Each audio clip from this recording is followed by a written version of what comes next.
parlons effectivement macro et macro émergente, spécifiquement avec Irina Topasseri, économiste senior chez AXA IM, qui est avec nous en plateau également. Bonjour Irina, bonjour. Bienvenue, merci beaucoup d'être avec nous. Évidemment, on parlera de la Chine. Quand on parle des émergents, impossible de ne pas parler de la Chine.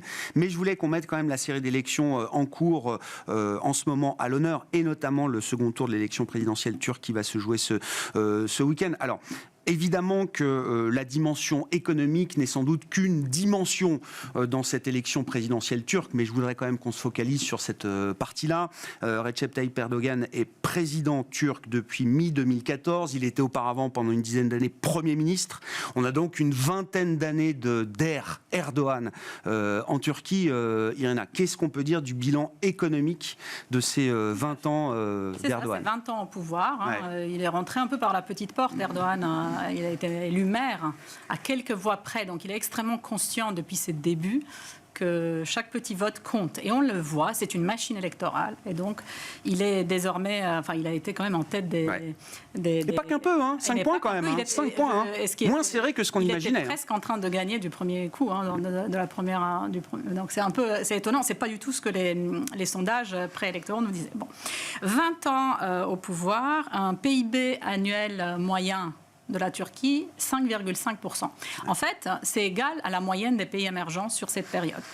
Ce n'est pas un constat moyen de dire ça, parce que les pays émergents ont connu quand même une ère assez prospère, notamment les 10 premières années, plutôt que les 10 dernières.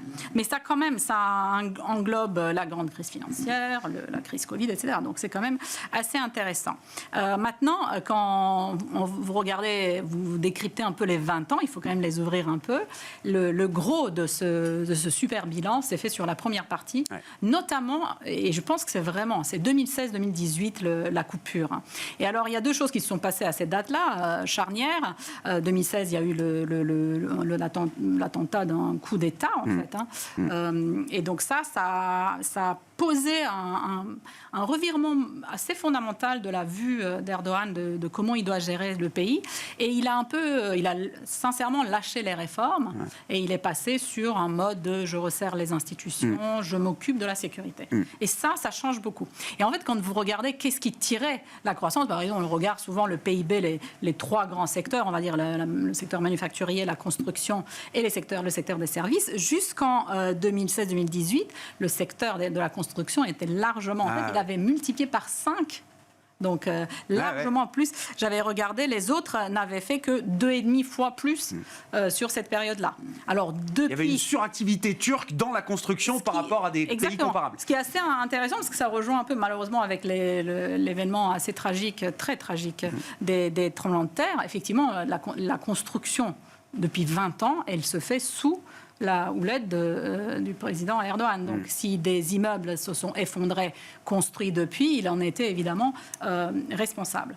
Donc, le sujet, ça s'est envenimé à cause de ça aussi. Mais depuis 2016-2018, le secteur de la construction n'est plus du tout ce qui pousse. Pas du tout. Parce que depuis, il a développé ses idées. En plus, il se dit parler en tant qu'économiste d'un nouveau modèle économique qu'il essaye d'implémenter. Et son idée, c'est vraiment donc, le focus, c'est croissance. Tout pour la croissance. Tout pour la croissance. Et la croissance qui est générée par des investissements, notamment dans le secteur exportateur, parce que, évidemment, tout le monde sait que la Turquie est un pays à déficit de la balance courante.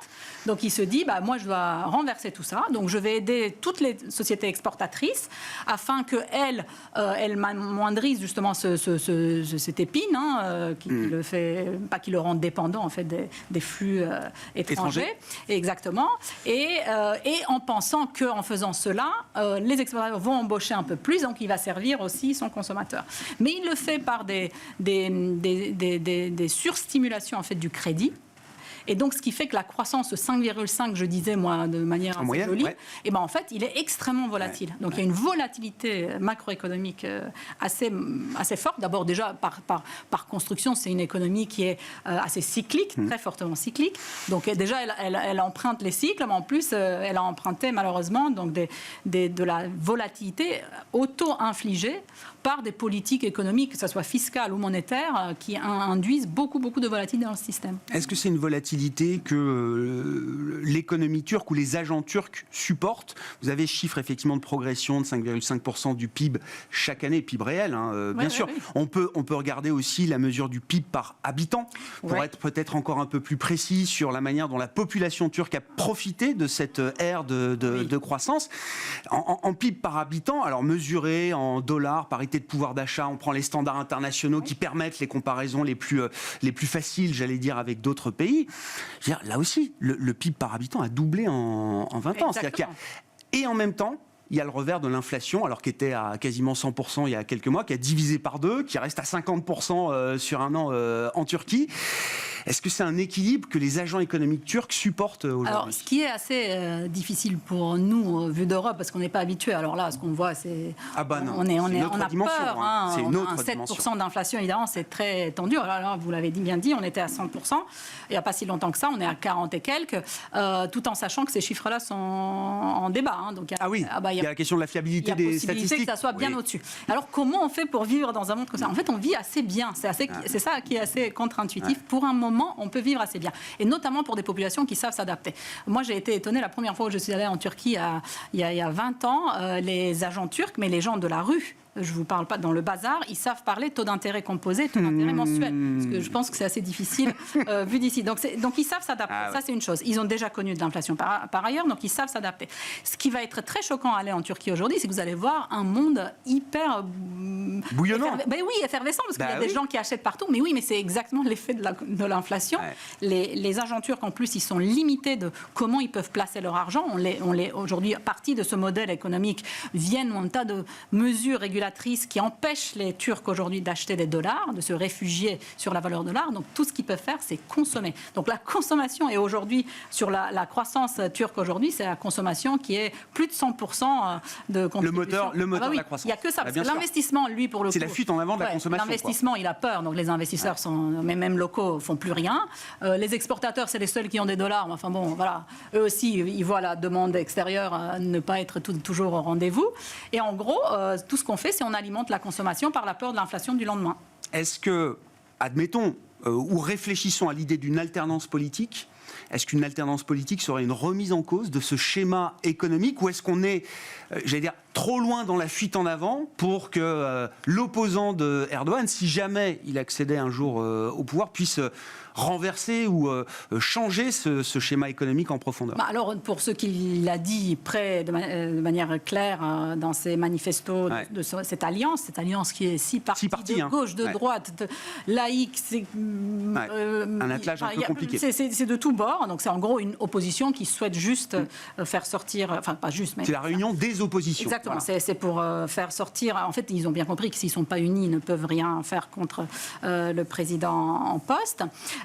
Mais j'ai perdu mon fil. Non, sur l'économie. Est-ce qu'il y a l'idée de marquer une rupture économique? Très clairement que ce modèle, il n'est pas viable et donc il va devoir le remettre en cause. Donc ça, c'est une évidence. Et une des mesures, peut-être la seule qui a été clairement stipulée, parce que les autres, c'est on va voir, c'est de remonter les taux d'intérêt de manière significative et certainement d'un one-off. Donc, parce que les taux d'intérêt aujourd'hui... Alors, on discute beaucoup des taux d'intérêt. Je crois qu'il y a une réunion de la Banque centrale turque cette semaine. En milieu de semaine. J'imagine que rien ne se passera, mais on ne sait jamais. Ouais. Alors, les taux d'intérêt directeurs sont à 8,5% pour une inflation, on disait, à 40 et plus. 40 et plus.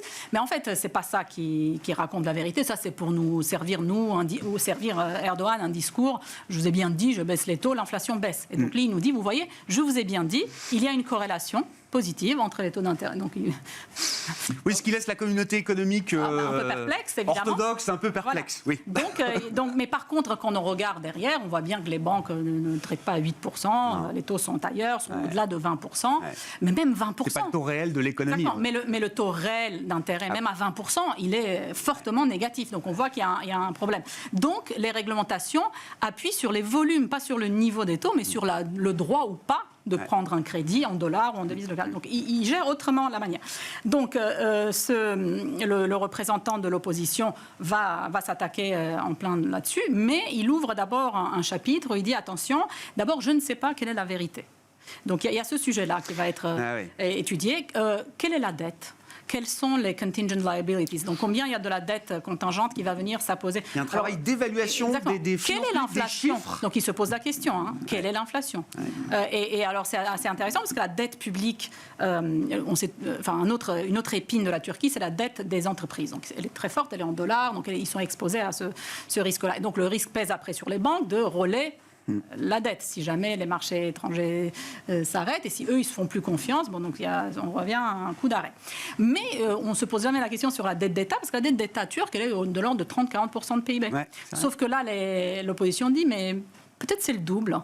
Donc là, on parle. Ça rappelle de mauvaises histoires quand même. Oui, on a déjà vu ça, pas trop loin. Ouais. Donc voilà, donc c'est possible parce que justement, on case justement le coût de toutes ces mesures à droite, à gauche. En fait, on a très peu de visibilité. Donc eux, ils sont plutôt, je pense, prudents de dire d'abord, on ouvre, on regarde. Ils disent, ce n'est pas grave, même si la dette publique est à 100%, parce que avec un programme économique de stabilisation, on ne va pas exploser, justement, on va offrir aux investisseurs un plan crédible de désinflation, de désendettement. On sera capable de gérer une situation comme ça en maintenant la confiance, quoi.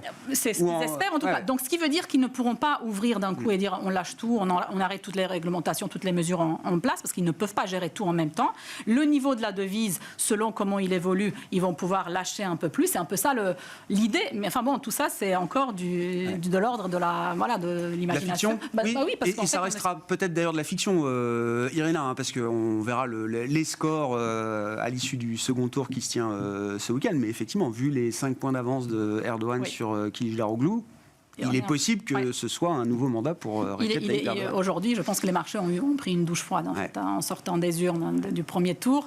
Tout le monde a joué un peu en avance, justement la semaine d'avant. Il y a eu aussi des choses extraordinaires. Juste dans la semaine avant les élections, il y a eu le 4e candidat qui est issu du parti principal de l'opposition, qui a perdu justement la dernière fois contre Erdogan, qui s'est retiré. Donc, vous imaginez, tout le monde a dit tous ces votes-là vont directement se reporter. Et donc, en fait, le marché a joué le fait que du premier coup, l'opposition gagne. Et en l'occurrence, on se retrouve avec du premier coup, il aurait pu gagner Erdogan. Donc, c'est vraiment mais rien n'est joué avant les urnes qui vont parler ce dimanche. Ça s'appelle un contre-pied, effectivement. On l'a vu notamment sur les actifs turcs, la lire turque, notamment, effectivement, qui a un peu souffert des résultats surprises du premier tour qui se tenait déjà il y a une semaine.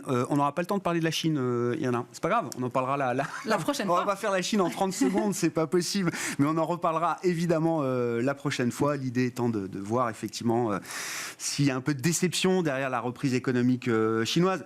Tout dépend du niveau d'espoir qu'on avait quant à la réouverture et les conséquences de la réouverture sanitaire en Chine. Merci en tout cas pour cet éclairage sur la Turquie et ce second tour de l'élection présidentielle qui se déroulera ce week-end et ce dimanche en Turquie. Irina Topasseri, économiste senior, spécialiste des émergents chez AXA IM, qui était avec nous l'invité de la mi-journée de Smart Bourse. On se retrouve à 17h en direct sur Bismart.